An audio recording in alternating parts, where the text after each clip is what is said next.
Hi, everybody. I hope you can hear me. Thank you very much.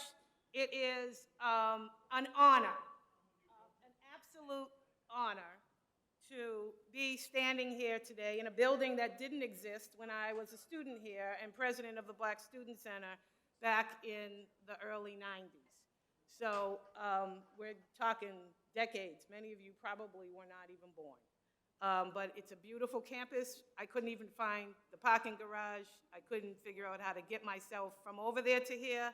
But it's beautiful to see how this University of the People, that's what the message I want to bring. This is the University of the People.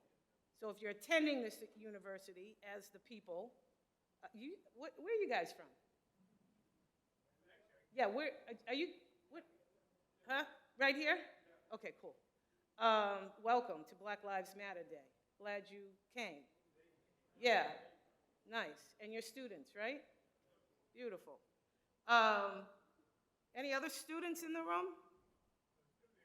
Other folks? Well, welcome. Welcome to Black Lives Matter Day. Here to tell you that Black Lives Matter. And I'm going to be a little bit of the stink bomb in the cocktail party.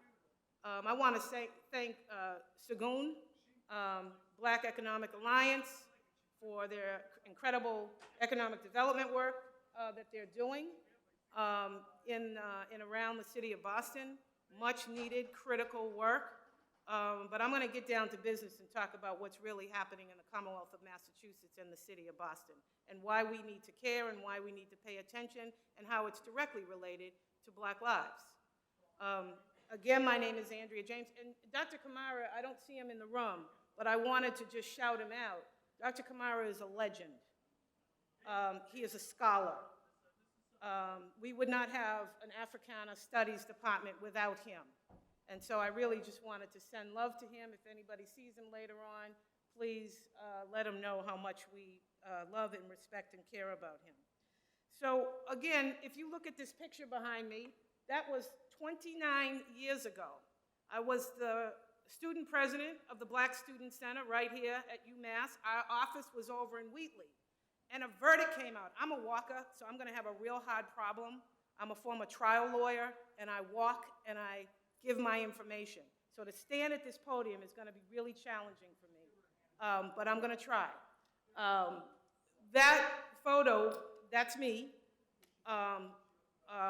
And a lot of students from UMass at the time who were members of the Black Student Center. And at that time, our office was over in Wheatley, and we were there, the Women's Center, the Black Student Center, the Vet Center, and we took up the whole 4th floor of Wheatley Hall. And there was a verdict that came out in April, the end of April 1992. And that verdict was the verdict that acquitted 4 white Los Angeles police officers for beating almost to death Rodney King. And so the students from the Black Student Center, the Vet Center, the Women's Center, the Asian Center, at the 4th floor of Wheatley, we took to the streets, and we organized and galvanized students from all across the city, including across the bridge in Cambridge, and we all came together, and that was us. We were marching down to City Hall, down and then over to the State House to send a very clear message that this was not going to be accepted. And that's what we did. And the students of this university organized that march. And so, proud moment for us. So I got to tell you, I started out in college at a really fancy school, which will go unnamed. And then I got pregnant with my first daughter. My middle daughter is over there, wave Sashi. And my grandbaby, Katori, our movement baby. My daughter is one of the leading youth organizers, not workers, youth organizers here in the city of Boston in the Commonwealth of Massachusetts, and she works nationally as well. But my work started, I graduated from this esteemed university. I tell you, it's the best place on the planet because I left my fancy college when I became pregnant. You can't really walk around with a big belly on a campus like that. And so I took myself out of the school and I came here, and it was the best experience of my life. I became even more politicized than I was. I come from a family of lawyers and doctors, 5 generations. My grandbaby is the 5th generation to live in our home in Roxbury off of Humboldt Ave. We're very proud of that. My grandmother broke the color barrier for black nurses. Black nurses weren't allowed to practice nursing in the city of Boston or in the Commonwealth of Massachusetts. My grandmother broke that color barrier at City Hospital, which they now call something. And I want to just shout out my dear sister, whose mom was my mentor. She was my mentor at this university. She went on to become our representative in the State House, Representative Hicks, Shirley Owens Hicks. And it's a great honor to be in the room with you as somebody who benefited greatly from your mom's service to our people and to our community. So thank you. Please give her my love when you go back home. And so I left this school and I went on to law school and I became a lawyer and a trial lawyer, and I cut my teeth at the Public Defender Agency at Roxbury Defenders, and I helped to start the Youth Advocacy Project at the Roxbury Defenders, which is now called the Youth Advocacy Division, led by Joshua Doan, who's just about to retire, and Jay Blitzman. And it is now a phenomenal model for teaching other lawyers how to advocate on behalf of children, not juveniles. Language matters. Language matters. We're talking about children who we allow to be churned into a criminal legal system, not criminal justice system. It's a criminal legal system. There's no legitimacy to the current criminal legal system. It is rooted and based in slavery, and we need to dismantle it, brick by brick, or just building by building, because brick by brick is going to take too damn long. And so I became a criminal defense attorney. I practiced that in courts all across the Commonwealth of Massachusetts. And then I entered into the real estate conveyance as a real estate conveyance lawyer, and so I shared my practice in those 2 fields. And then I went to prison. I was sentenced to serve a 2-year federal prison sentence for wire fraud. I'm going to try and work this. We had a little bit of technical difficulty, but I'm going to start moving through my PowerPoint. I was sentenced, listen, I grew up in Roxbury. I grew up in what is still, today, the most incarcerated corridor in the Commonwealth of Massachusetts. I'm going to say that again. I live in the most incarcerated corridor in the Commonwealth of Massachusetts. It starts at Nubian Square. For those of you who don't know yet, we renamed it from a slaveholder's name, Dudley, to Nubian Square, up, expanding from Blue Hill Avenue to Washington Street, and up that corridor all the way up to the Franklin Hill, Franklin Field housing development. That is the most incarcerated. We call them $1 million blocks, where the city and state expend in excess of not that entire corridor on one single city block, churning our people in and out of the carceral systems. Instead of resources, we get cameras. Instead of resources, we get sound technology. Instead of resources, we get gang units. And so I walked into that prison with this alchemy of personal, professional experiences. I'm also married to a man who served a 10-year mandatory minimum federal sentence in the federal system. And so this is personal to us. This means something to us. And so walked into that prison full of all of this experience, a criminal defense attorney. People come and talk about the criminal legal system and how to change it, but they need to listen to the people who are most directly affected. Because without that voice in the room, you're missing a whole component, and expertise. We're the experts.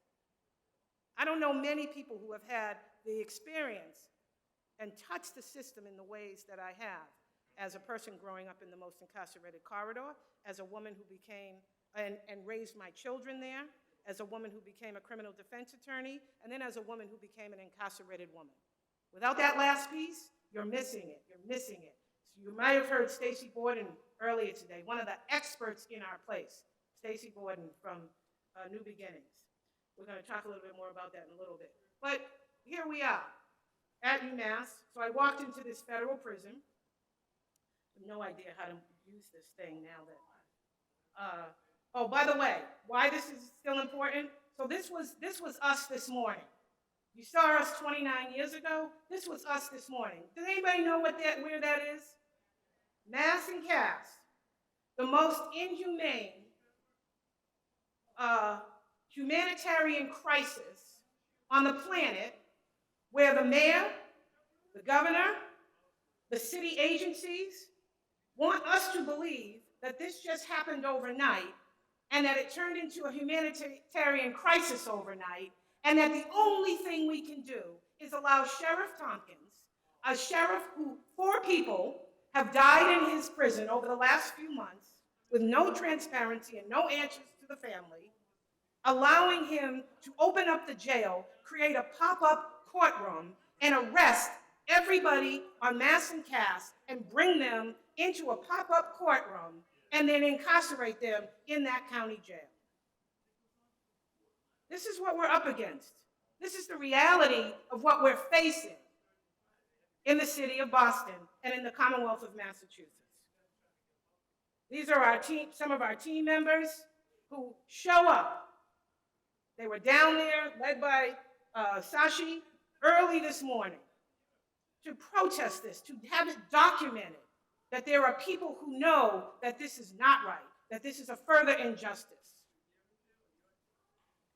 So Families for Justice is Healing is an organization in Roxbury, Massachusetts on Warren Street.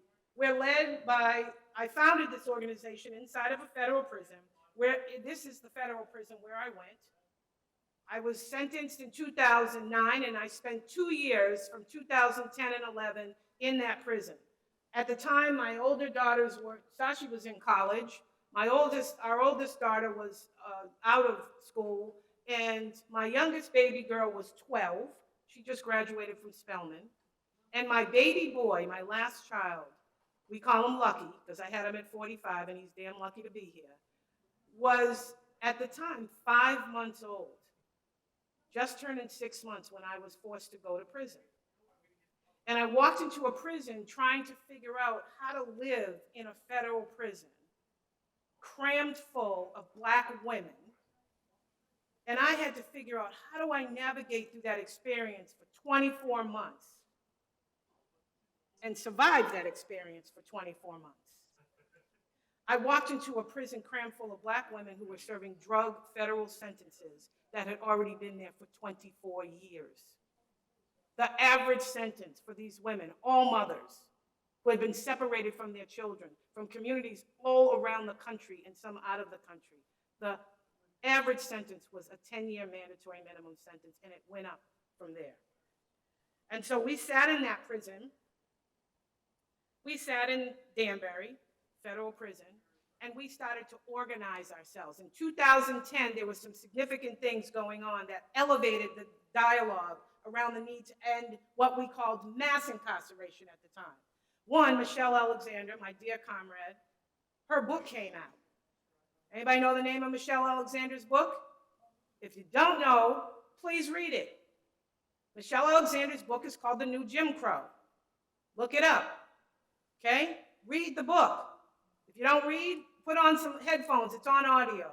You have to understand the historical context of what our people are going through in this country that led us to where we are in our current politics and affairs, okay? The other book that came out in 2010 was my dear comrade Piper Kerman's book, Orange is the New Black.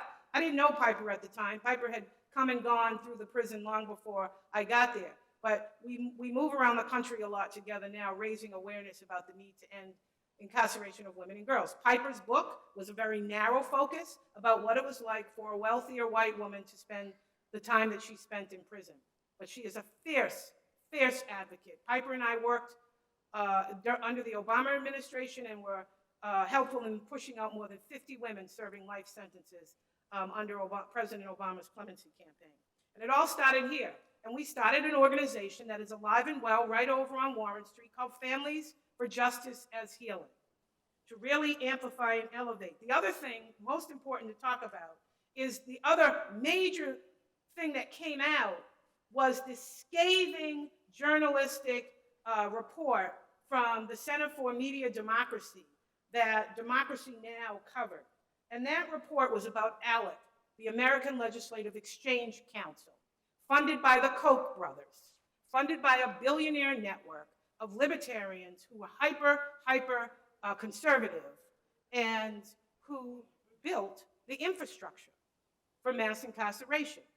Look it up if you don't know. They're very active still, and they've changed their stripes. They've changed their dots. Now they portray themselves as caring about criminal legal reform and about Black people. But anyway, so we started to organize, and this is a picture of some of the work that we've done over the years. My job was to bring the organization that we started in the prison as incarcerated women outside with me. I live in Roxbury. I brought the organization to Roxbury, and over the years, we have built it into what it is today. This is an example of directly affected women who are taking control of their communities and organizing, and directly affected women as well. Women who cared for us when we're in prison, women with loved ones in prison, women with children in prisons.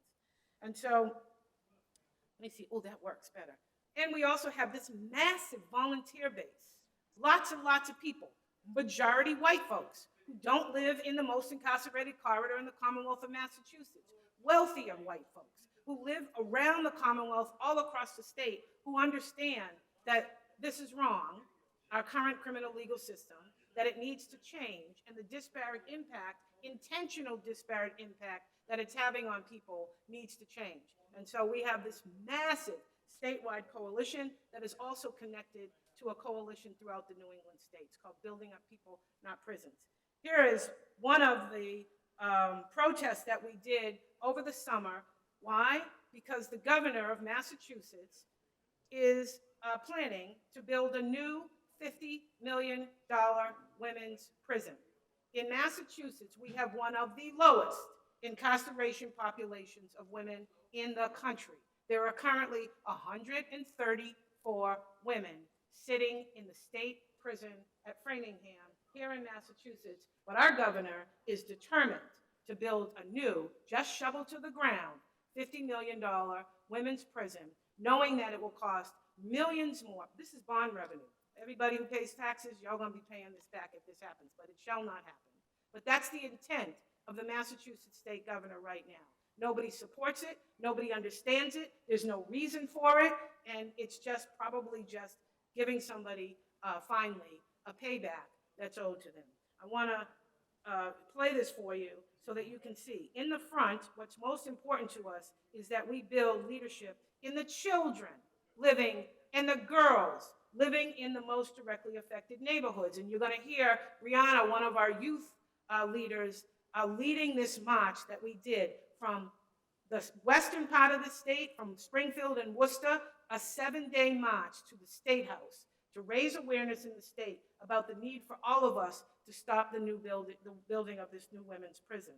And why? Because as you're gonna see, when you see our beautiful Brianna and our baby girls leading this march, guess what?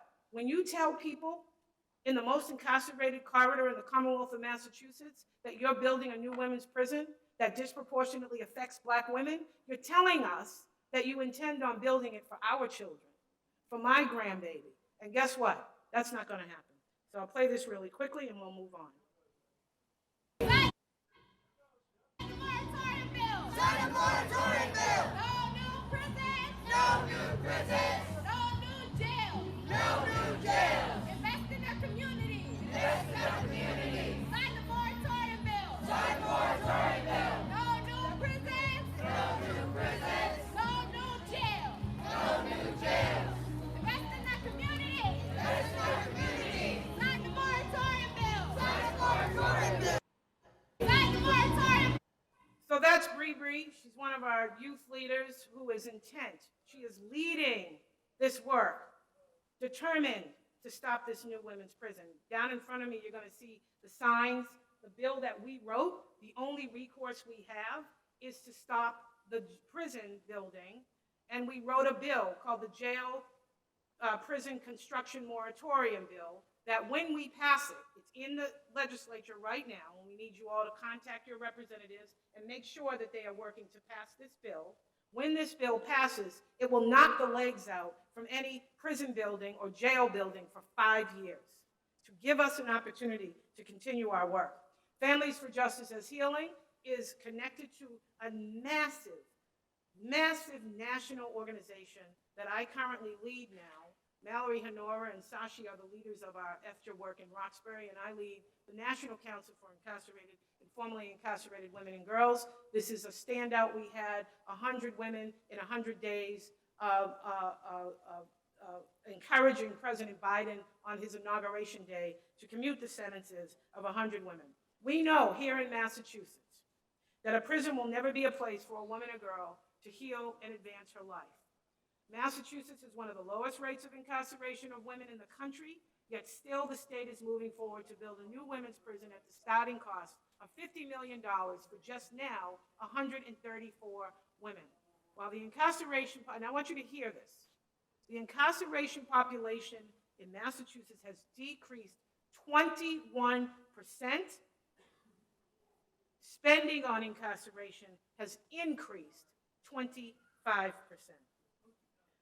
Our elderly population, 60% of the people incarcerated in the Commonwealth of Massachusetts right now are elderly.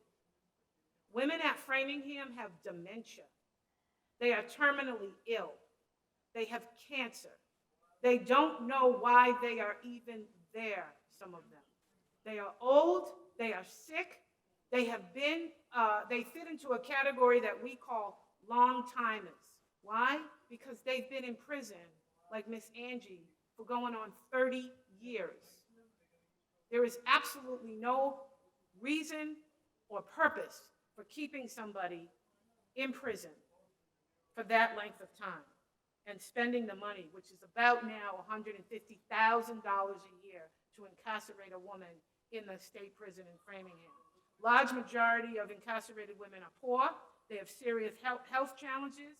They're victims of gendered violence and experience homelessness or insecure housing.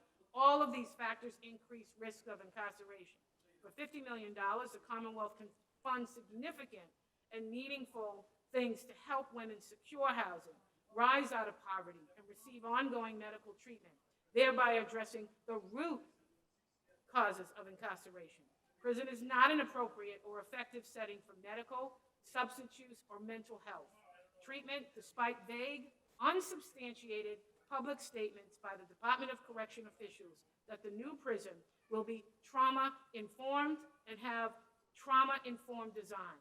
There is no evidence that a prison are effective settings for health care or mental health treatment. To the contrary, involuntary confinement and separation from children and family are more likely to further traumatize women and cause further generational harm. And we have better solutions. Stacey Borden, I keep referring to her, spent years cycled in and out of that prison. And then she spent years after her last time where she told those women who raised her, who loved her, who cared for her in the prison, when they told her, don't bring your ass back into this prison again. Get it together, figure it out. Nobody was there to help her, and she figured it out anyway. Poured years of educating herself. She's got more degrees behind her name than I can count. And she came back, she never left, but she started to open the houses that we need as alternatives to incarceration. Stacey is our leader, she is our mentor, and she is incredible. When we talk about the experts and what different looks like, it's women like Stacey Borden who are leading us through that. These are women who are sitting at the table in Families for Justice Healing, who have been part of a listening tour that we did a while ago, a 2.5-year listening tour to create what does different look like, okay? And this, for us, is reimagining communities. Imagine a community with neighborhood-led infrastructure and systems for community accountability, economic and personal development. I'm going to play this video for you. It's very powerful from one of our neighborhoods that Reimagining Communities is building.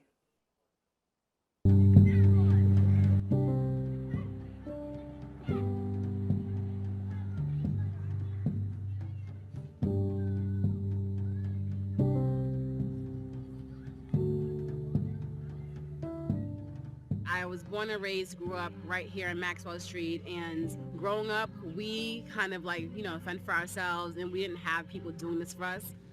Families for Justice's Healing is making sure that our community members, our children, our youth have a place where they can express themselves and be free and happy. And not just that, they're also equally trying to help the community and change it for the positive way. And you can't do that unless you actually communicate with the community. You actually have to be in it and be real about what you're saying, what you're doing. So that starts with actually being here, providing opportunities for our youth, providing events for our family members, our community, especially a place like this, Thetford Ave, which is such a notorious, dangerous spot for us. So what they're doing is saying we're changing the narrative. They removed what people thought this was and said we're about to be out here bringing people together, doing what people said that we couldn't do. This was all about making sure that our children know that we care about them, that we're going to provide a safe environment for them with laughter and safety. And this was an example of that today. Interacting with the community members, it's a part of survival. You cannot think that we're a great country and you can't even communicate with your neighbors. We want to make sure that we're organizing, and the most important thing is that we think for ourselves for solutions. We don't need police really, because everybody that we know come together as a community and save one another. I just feel like if we help out each other, it's gonna make the world better instead of the police trying to help us. You need more of organizations and people that are not afraid to step up and say, I have a vision for what this community can look like. I have a vision for what I think feels good, and I'm going to actually do the work to change it. So I think it's having the vision and just doing the work. I'm going to move through all of this because I know that we are short of time and the technical difficulties added to that. Reimagining Communities is a hyper-local organizing model that's happening in the most incarcerated neighborhoods in the most incarcerated corridor right now. It's being led by the people. It includes participatory defense, participatory budgeting, transformative justice, a people's assembly process, liberation project, basic income guarantee. We are the first organization in the country to take what 100 Black city mayors did across the country, the basic guaranteed income. We consulted on that project for those Black 100 mayors, and we came away with that saying, this is great, but the municipalities don't need to run this. People need to run this. And we went out again as formerly incarcerated women, and we raised every dime of it. And so we did a pilot project that's expanding to 50 women in 2022 who receive, formerly incarcerated women coming home from prison, who receive a guaranteed income of $500 a month to assist them with that reentry. We are putting a hydroponic farm in the Humboldt Avenue corridor. It will grow fresh produce for the families in that corridor and families all around there. We do voter registration, cooperative business curriculum, neighborhood crisis response teams. We're putting Sashi is leading the crisis response team, and they're about to put the neighborhood camper, which has everything from Narcan to warm socks in it, to help us to begin to rebuild in our communities. And also, the crisis response team works from out of that camper, but it also is an organizing space where the residents are coming together to literally tell the gang unit, you need to get out of our neighborhood. The alternatives to calling the police also. This is a picture of our first cohort last year of people we call our basic income guarantee, the Community Love Fund. And then there's the neighborhood-led crisis response and mutual aid team. This is not our picture, this is borrowed. It was before we got our camper, but it's borrowed from our comrades in Oakland who we've been organizing with. This is a picture of what a hydroponic farm looks like. It's a farm that grows fresh produce year-round. And then here's a picture of the other tool that we're using to move women out of prison, to end incarceration of women and girls in the Commonwealth of Massachusetts, which is our work. It's called the Clemency Works campaign, and it's part of our Free Her campaign. I'm going to play this video, and then I just want to show you some of our asks, and I'll wrap this up if there's any questions. But I want to be sure, if I wasn't clear, and I've raced through a PowerPoint that usually takes about an hour, but to make sure that you understand that we unapologetically at the National Council, we advocate, and Families for Justice's Healing, we advocate to end the incarceration of women and girls, unapologetically. And what that does is it leads us to helping to end incarceration for everyone else. One of the very important tools that every single governor, including our governor in this state, has, he has not used it once, and the President of the United States has in this country, that could literally end incarceration of women and girls and redirect those resources to things that really do help people to heal and advance their lives. That is called clemency. We have a massive clemency campaign going on for women in Massachusetts who are sick, terminally ill, survived and punished, elderly, and what we call long-timers. And for those of you who don't know the category survived and punished, these are women who were battered, beaten, and they finally struck out in defense and killed their batterer and were sentenced to life sentences. Massachusetts has the highest, as small as we are, we have the highest per capita of incarcerated women serving life in the country. I want to play this video about clemency. I'm just going to keep telling my story, and it's different when you're telling a story from a perspective of not going through it, of having been through it. I'm telling this story from a lived experience point of view. I know what it's like. I know what your kids go through. I know the trauma. My name is Danielle Metz. I am the Clemency Campaign Coordinator for the National Council, and I am also a student at Southern University of New Orleans. A lot of people don't know what life means inside of the federal prison. Life means life. To me, a life sentence is a death sentence because there's no relief. My situation was severe because I had like a triple life sentence plus 20 years. I was fortunate, and by the grace of God, I made it back to this side. It took a lot of hard work to make it possible for me to be here to share my story. My attorney named Sam Sheldon, and I had another attorney named Jerry Mooney. Mr. Sam Sheldon, he got a lot of women out of prison with the clemency. Mr. Polite wrote the letter for me to the U.S. Pardons Attorney. She must have sent it to the president, and he ended up giving me clemency, and that was the happiest day of my life. For him to just go out on a limb for me like that meant a lot to me. He was someone that looked at the justice system different than other people for him to do something like that. He took time and read my case. He reviewed my record of prison. He wanted to see who I really was or who I really could become. My name is Danielle Metz, and I was the last sister that President Obama gave clemency to.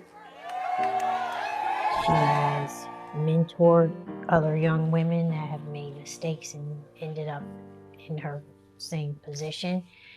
And I think that that's the beauty of the whole situation.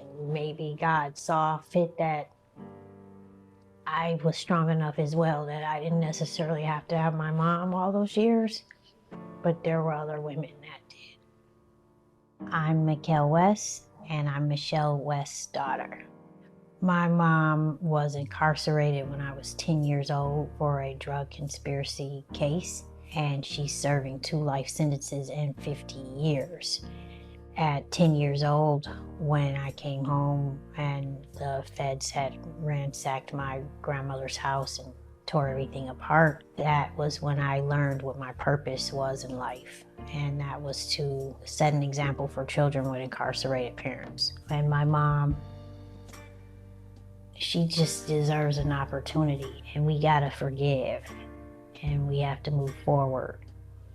And that's what this is about, forgiveness and strength. I wanna see my mom come home, and I believe this is the opportunity. There's a lot of women have lost hope and are giving up, and clemency is what would be hope. Clemency is hope.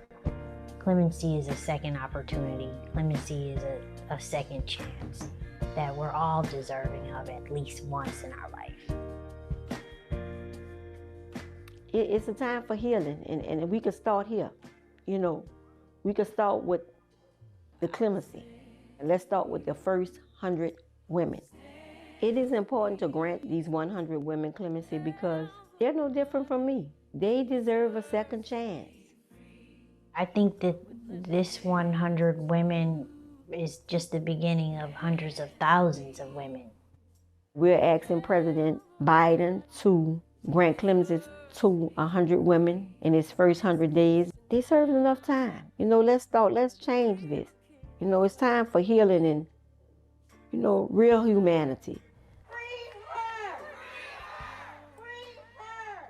Katrina Danforth, Brenda Fine, Renette Hauser, Charlene Castrion, Cheyenne Bradshaw, Roberta Bell, Eva Antencio, Terry Williams, Catherine Gardner, Pamela Tyler, Rosalie Garcia, Peggy Fulford, Minnie Coleman, Akuvia Afobi, Marion Delaney, Kay Elson, Kimberly Jones, Linda Avila, Nikki Cash, Gladys Oley, Marjorie Robinson, Karen McClaffin, Brandy Meeks, Kathleen Mox, Angie Morgan, Sandra Shoulders, Millicent Taylor, Judy Tall, Janita Vasquez, Lisa Randicott, Tara Young Foster, Faith Brooks, Mikhail Makafovica. Lisa Rense, Sharon Sexton, Tricia Teeter, Anastasia Bogomolova, Evelyn Bozon-Papa, Eucharis Caballos, Robin Cheney, Valerie Collins, Kay Gao, Micheline Hamuda, Alma Hernandez Preciado, Maria Inda, Juanita Lawson,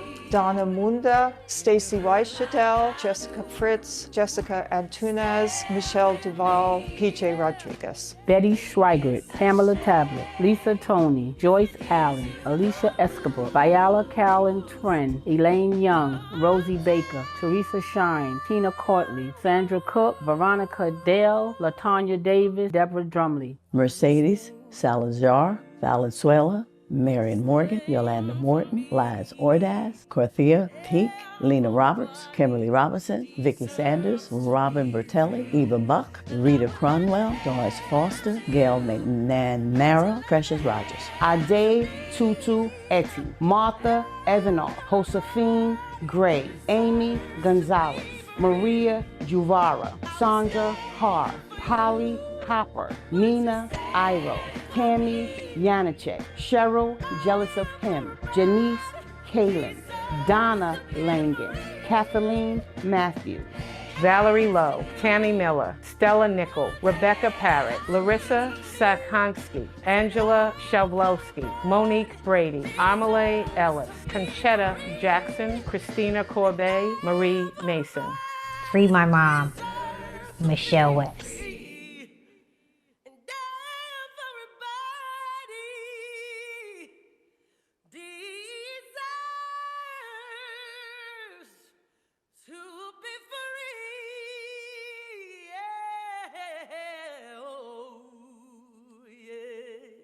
Why do I ask you all to sit through 100 names? Because these women, as Angela Davis teaches us, jails and prisons don't disappear problems, they disappear people. Our 100 women, that's just on the federal level. We're fighting on behalf of Angie Jefferson here in Massachusetts. These women are sick, they're terminally ill, they're elderly, they're dying, and that's why they are our 100 women. We actually have 99 because since we did that standout at the White House, Martha Evanoff, who, I don't know if Stacy was holding, somebody was holding Martha's sign, died. She died. Our asks, as I wrap up, free Miss Angie Jefferson. I want to be clear about things because we don't talk about this in the regular way that we talk about criminal legal reform. And we're abolitionists. We're women that will lived in a prison and know that that is never going to stop the next one of us from being harmed. Abolition does not mean that you don't hold a person individually accountable. But I assure you, and there are no bright lines in our community. We have lost our loved ones to gun violence. We have women whose children were murdered while they were in prison and are fighting for what different looks like. Because the current system that we have, that is only a response of police and gang units and jails and prisons, is not going to stop the next one of our loved ones from being killed. Because the current system has nothing to do with that. It has nothing to do with creating individual and community accountability for the harm that we cause. It takes us, it sticks us on a prison bunk, and it leaves us there, and all we got to do is do our time. It never contributes anything to stopping further harm that is happening to our people in our neighborhoods. We want to stop the further harm. We don't want another young Black person to lose their life in our community. And we are all directly affected. There's not a family in my neighborhood that has not lost a loved one to gun violence. So there are no bright lines here. There are no us versus them. And so our asks are to help us. Help us to free Miss Angie Jefferson. She's been in prison for 30 years. And the parole board in Massachusetts just denied her parole. Our other ask is to call your legislator. Legislator, you should have a sheet on the table.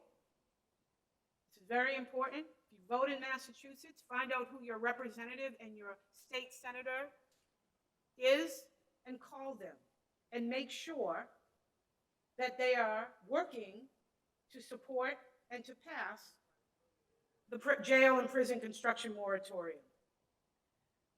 If you're a resident of Boston, City of Boston, you're about to vote in a few days for the mayor, make sure you're also including in that a vote, a positive vote for question 1. Why is it important? Because in my neighborhood, we've done a 25-year look back. When people want to be angry at young men who are engaged in gang activity, but when we do a 25-year look back and see the level of austerity, of investment in the lives of these young people, it's astounding. While we have cameras on every light pole, sound technology on every pole, gang unit occupying my neighborhood with advanced technology. If it was going to work, then all of the almost 12 young Black men in my neighborhood alone that were shot, some of them who were killed over the summer, wouldn't have happened if this worked. It's a proven ineffective system, and we must demand something more. Otherwise, we're just turning our children over to gang units that have been proven ineffective. So yes, on question 1. Question 1 is a ballot initiative that the current Mayor Kim Janey helped us to advance to the ballot so that we could vote on it, so that members of us in our communities can actually have a say in the city of Boston about how the money is spent, so that that level of austerity that has only gone to police and gang units in my neighborhood will go to the things in Reimagining Communities that I listed out for you. Join us, People Not Prisons. It's a massive coalition of us across the Commonwealth. We meet every Saturday from 10 to 12, and we work on these issues on how to create significant change in the Commonwealth of Massachusetts. And if you are interested, if you are a directly affected woman or girl, or I guess young woman, the age starts at 18, formerly incarcerated women receive first opportunity, but we have a fellowship for 30 women across the New England states. It's a 6-month fellowship. It's an incredible project, and it starts in January. I'm goofy about all of this technology, but you can check out our link tree if you want more information. If there's anybody, Sashi is over there, Stacy is over there. You can contact any of us to find out how to get involved. And the last thing that I want to say as I close is that I want to just leave you all understanding. Those of us that live in the communities that are most directly affected by harm, we don't want it. We don't want it any more than anybody else does. But please understand the work that we're doing is to get to the root cause of harm, is to push significant investment into creating real change. We have mothers in our organization that have lost not one but 2 sons, 2 children. And so, and that's, I mean, countless other children who have been shot, paralyzed. And we are the women who are on the ground trying to create significant change. We cannot just accept that police are going to be the answer to what are the struggles in our community at this time. So please join us. And don't be afraid. We're not afraid of the difficult conversation.